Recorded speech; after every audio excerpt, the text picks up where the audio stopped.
सूरज की किरणों में अमृत का वो प्रकाश, और नई सुबह के साथ यीशु राजा है अब। अंधकार से जो लड़ती उसकी वाणी है आप, उसकी वाणी है आप, उसकी वाणी है आप। अमृतवाणी, अमृतवाणी, अमृतवाणी, अमृतवाणी, अमृतवाणी।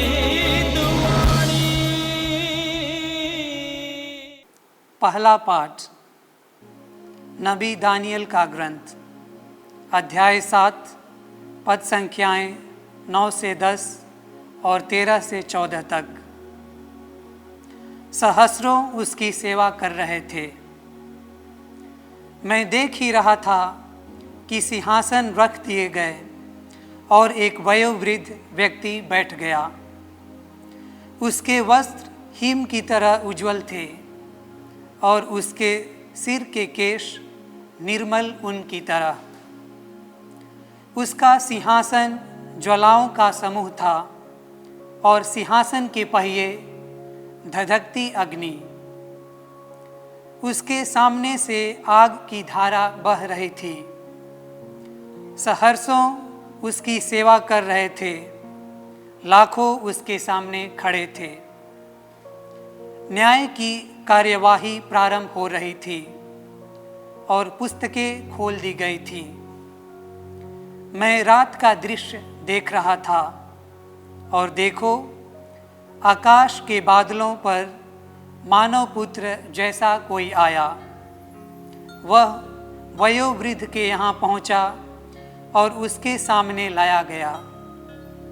उसे प्रभुत्व, सम्मान तथा राजत्व दिया गया।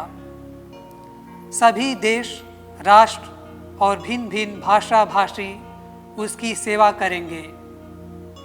उसका प्रभुत्व अनंत है, वह सदा ही बना रहेगा। उसके राज्य का कभी विनाश नहीं होगा। यह प्रभु की वाणी है। ईश्वर को धन्यवाद। भजन अनुवाक्य। आपका अनुवाक्य। प्रभु समस्त पृथ्वी पर सर्वोच्च राजा है। प्रभु समस्त पृथ्वी पर सर्वोच्च राजा है। प्रभु राज्य करता है, पृथ्वी प्रफुल्लित हो जाए।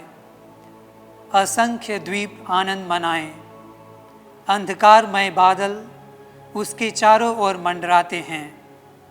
उसका सिंहासन सत्य और न्याय पर आधारित है। आपका अनुवाक्य। प्रभु समस्त पृथ्वी पर सर्वोच्च राजा है। पृथ्वी के अधिपति के आगमन पर पर्वत मोम की तरह पिघलते हैं। आकाश प्रभु का न्याय घोषित करता है। सभी राष्ट्र उसकी महिमा देखते हैं। आपका अनुवाक्य। प्रभु समस्त पृथ्वी पर सर्वोच्च राजा है। क्योंकि तू ही प्रभु है, तू ही समस्त पृथ्वी पर सर्वोच्च है। तू ही सभी देव मूर्तियों से महान है। आपका अनुवाक्य। प्रभु समस्त पृथ्वी पर सर्वोच्च राजा है। दूसरा पाठ संत पेतरुस का दूसरा पत्र, अध्याय 1, पद संख्याएं 16 से 19 तक। पाठ का मूल अंश है, हमने स्वयं स्वर्ग से आती हुई यह वाणी सुनी थी,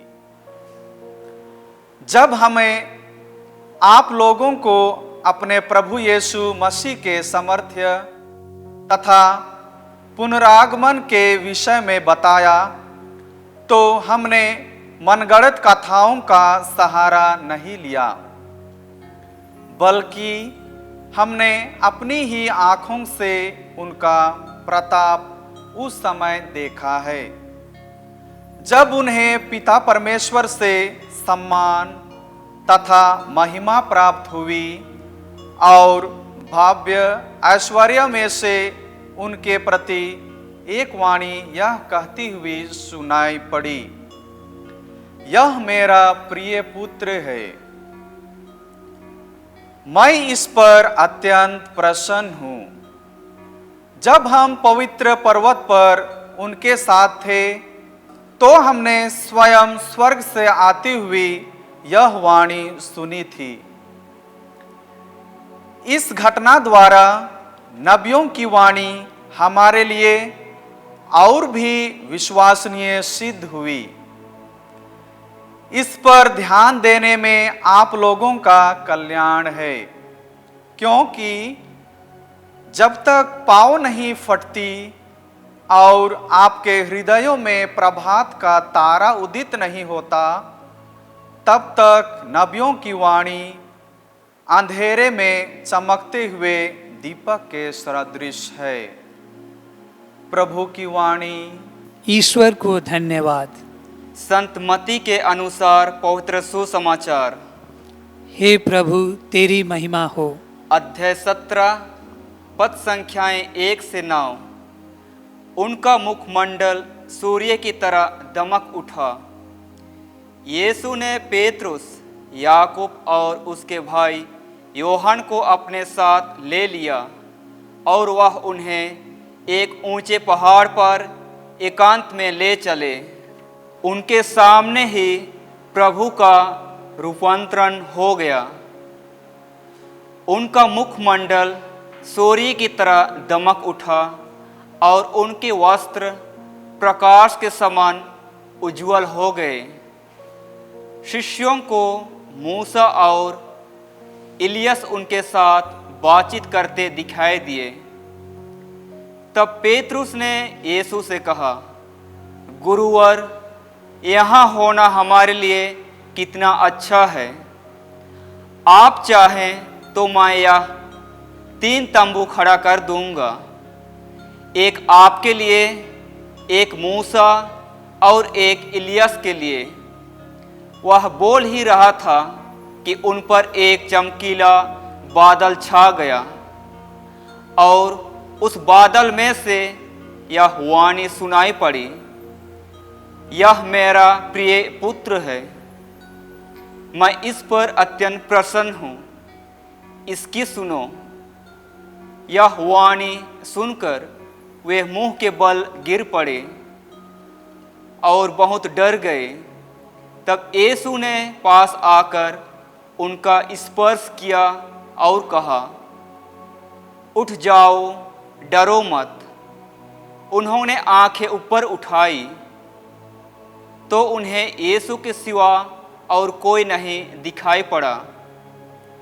यीशु ने पहाड़ से उतरते समय उन्हें यह आदेश दिया, जब तक मानव पुत्र मृतकों में से जी ना उठे, तब तक तुम लोग किसी से भी इस दर्शन की चर्चा नहीं करना। यह प्रभु का सुसमाचार है। हे ख्रिस्त, तेरी स्तुति हो।